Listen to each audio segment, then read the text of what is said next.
Hello. So the GM Corporation, or Government Motors, finally has a green car. They call it the Chevy Volt. That gets 230 miles to the gallon. Those are damn good numbers. But each car that rolls off the line costs more than 40 grand. Those are bad numbers. Cass, grass, or ass, nobody rides for free in the loop.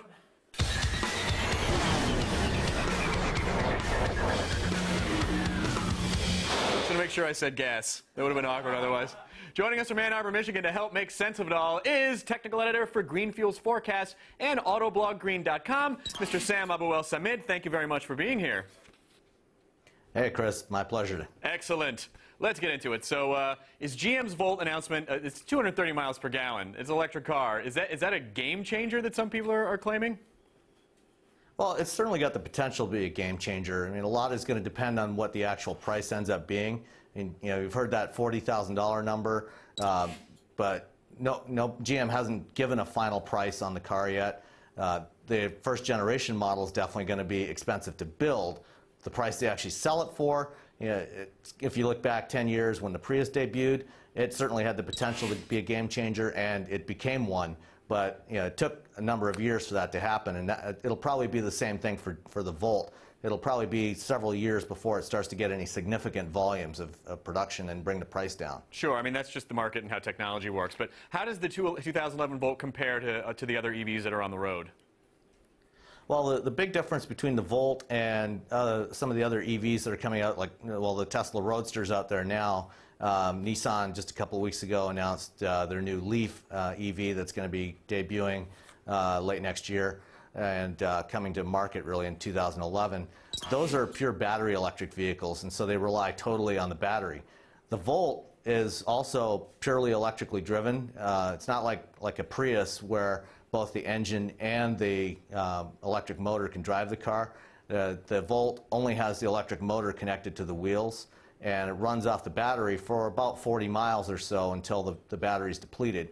After that, an engine starts up that is connected to a generator, and that drives the vehicle after that until the gas tank is empty. And it's a flex fuel 1.4 liter engine. So you get basically you get up to 40. You get 40 miles of electric usage out of your car, which I think for most people, especially if you live in like in LA or a big city, you would probably come in under that most of the time because you're. Yeah, they estimate about 75% of all trips are less than 40 miles, or 75% of all drivers' daily driving is less than 40 miles. So for most people, they should be able to drive a Volt pretty much all the time without ever using any gas. But it's a lithium-ion battery, right? Is that correct? Is it lithium-ion?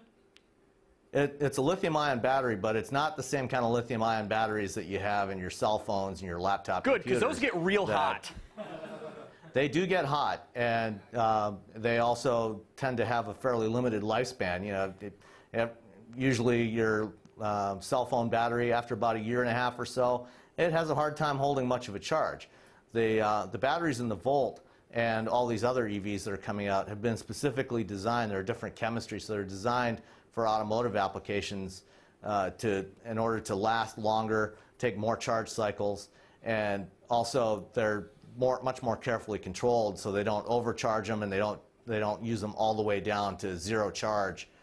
So the GM expects the Volt battery to last 10 years and 150,000 miles. Well, let me just ask you for a sec, because GM announced the Volt, and then the Nissan EV Twitter account fired back claiming that their new Leaf vehicle is going to get 367 miles to the gallon, you know, over the 230. So is that even a realistic number, or do the numbers mean anything at that point? Is this the beginning of an electronic vehicle war? Yeah, well, it's probably somewhat of the beginning of a numbers war for these vehicles. But the thing to keep in mind, in the case of the Leaf, it's purely an MPG equivalent because it doesn't use any gas. It's a battery-only vehicle. And so what they're doing is they're calculating the equivalent energy relative to a gallon of gasoline. And, so it's kind of a fudgy number, but sort of a real number?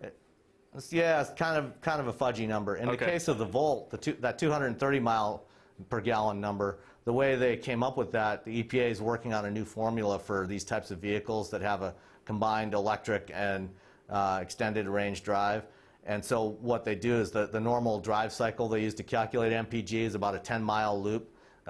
with varying acceleration speeds. And what they're doing with the Volt, as far as we can tell so far, they haven't finalized the procedure yet, but they run it through that 10-mile loop repeatedly starting from a full charge until the battery's depleted, and then run it through the loop one more time running on gasoline. And so, well, that person's job sounds exciting.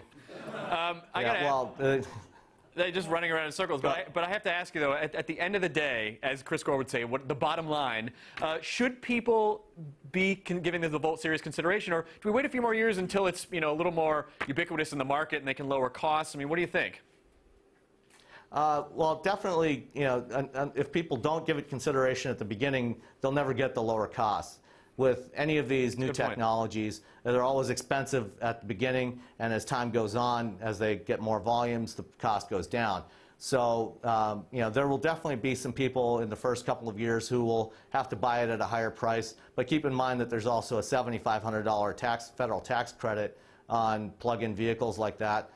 So that brings the price down to about $33,000, assuming it starts at 40, which we don't know yet. Right. And then in some states, there are state credits. As people buy those and they gain more experience and they drive the volumes up, the costs will come down. So somebody needs to buy those up, those first generation vehicles in order to get to the second and third generation. Well, that's a good note. Get out there and buy those EVs, people watching Attack of the Show, as soon as they're available. Hey, thanks so much Sam for keeping us in the loop.